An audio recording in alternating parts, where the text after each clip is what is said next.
Good morning mga Lodi! Nakapag-food trip ka na ba sa Playa del Bulacan? Napansin ko kasi na madaming dumadayo dito sa Gilbert's Place Resto Bar para kumain. Tara, subukan natin. Nilibot ko muna yung lugar.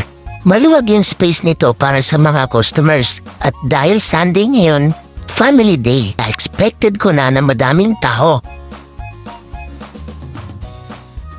Sinubukan kong orderin yung mga bestseller nilang food, gaya ng laing na nasa loob pa pala ng buho. Kakaiba din pala ang lasa ng laing pag nasa loob pa siya ng buho. Isa pang bestseller nila ay calamares, sisig, and steak. Pero ang pinaka nagustuhan ko sa lahat dito ay yung kanilang dinakdakan dahil sa kakaibang sarap nito. Nagustuhan ko din yung calamansi juice nila.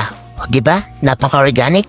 About sa price naman, may pagka-pricey ang mga menu dito.